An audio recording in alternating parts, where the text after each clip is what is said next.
দেখতে দেখতে শীত তো চলেই যাচ্ছে, আর সাথে শীতের পিঠে খাওয়ার আমেজও। কিন্তু একবারও তো যায়নি বলো, আরেকবার তো চেষ্টা করাই যায়। তো হ্যালো ফ্রেন্ডস, আসসালামু আলাইকুম। কেমন আছো সবাই? চলে আসলাম নতুন আর একটা ভিডিও নিয়ে। নিশ্চয়ই বুঝে গেছো আমি এখন কি বানাবো।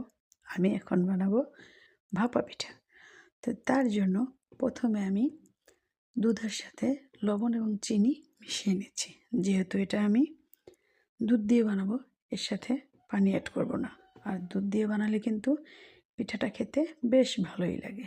তো এই তো প্রথমে আমি চালের গুঁড়ো নিয়ে নিচ্ছি। এবার এর মধ্যে দিয়ে দেব ওই যে দুধটা রেডি করে রেখেছিলাম ওইটা। তো এটা কিন্তু একবারে দেব না, অল্প অল্প করে দিয়ে মেখে নেব। তো তারপরে এটা যখন এরকম হাতের মধ্যে দলা পাকিয়ে যাবে তখন বুঝে নেব এটাও রেডি হয়ে গিয়েছে। তো এবার কিন্তু এটাকে ছেলে নেওয়ার পালা। তো চলো ছেলে নেই। আর এটাকে আমি ভাত টাকার একটা ঝাঁপির মধ্যে চেলে নিচ্ছি। এটা যে কোনো ধরনের ঝাঁপি নিয়েই চালা যাবে। তো এটা চালতে চালতে এদিকে দেখো আমি রাইস কুকারের ডিশের মধ্যে পানি গরম দিয়ে সাজ বসিয়ে দিয়েছি। আর পানিতে কিন্তু ধোঁয়া উঠে গিয়েছে। তো চলো এবার আমি পিঠাগুলোকে সাজিয়ে নিই। আর তার জন্য প্রথমে আমি এই যে বাটি নিয়েছি, আর এটা ছিল 7 বাটির সাজ। বাটিগুলো একটু ছোটোই ছিল, আর আমি ছোট দেখেই নিয়েছি কারণ আমার এই পিঠাগুলো ছোট ছোট দেখতে বেশ ভালো লাগে। তো এই তো প্রথমে আমি দিয়ে দিলাম এর মধ্যে চালের গুঁড়ি। তারপর এর মধ্যে দিয়ে দিচ্ছি বেশি করে খেজুর গুড়, মিষ্টি পিঠা যেহেতু মিষ্টি খেতেই ভালো লাগে। তো তারপর এর উপরে দিয়ে দিলাম বেশি করে একটু নারকেল।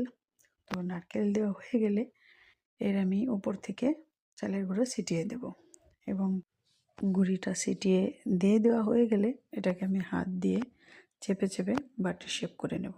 তবে জোরে কিন্তু চাপা যাবে না, নয়তো পিঠাটা শক্ত হয়ে যাবে, ভালো সিদ্ধ হবে না, খেতেও কিন্তু ভালো লাগবে না। তো দেখো আমার পিঠাটা রেডি হয়ে গিয়েছে।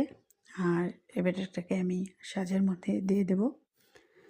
তো এই তো সাজের মধ্যে দিয়ে দিলাম। তো এবার আমি সবগুলো পিঠা একবারে সাজিয়ে নেব। আর দেখো পিঠাগুলো সাজিয়ে নিয়েছি, দেখতে কত সুন্দর লাগতেছে। তো চলো এবার পিঠাগুলোকে আমি পরপর সাজের মধ্যে দিয়ে দিই। আসলে এভাবে করে নিজের হাতে কোনো কিছু বানাতে বেশ ভালোই লাগে। এই তো পিঠাগুলোকে আমি দিয়ে ঢাকা দিয়ে দিয়েছি। আর দেখো আমার পিঠাগুলো কিন্তু খুব ভালোভাবে সিদ্ধ হয়ে গিয়েছে। এবার এগুলোকে তুলে নেওয়ার পালা। আর এবার পিঠাগুলোকে আমি পরপর সব তুলে নেব। দেখো পিঠাগুলো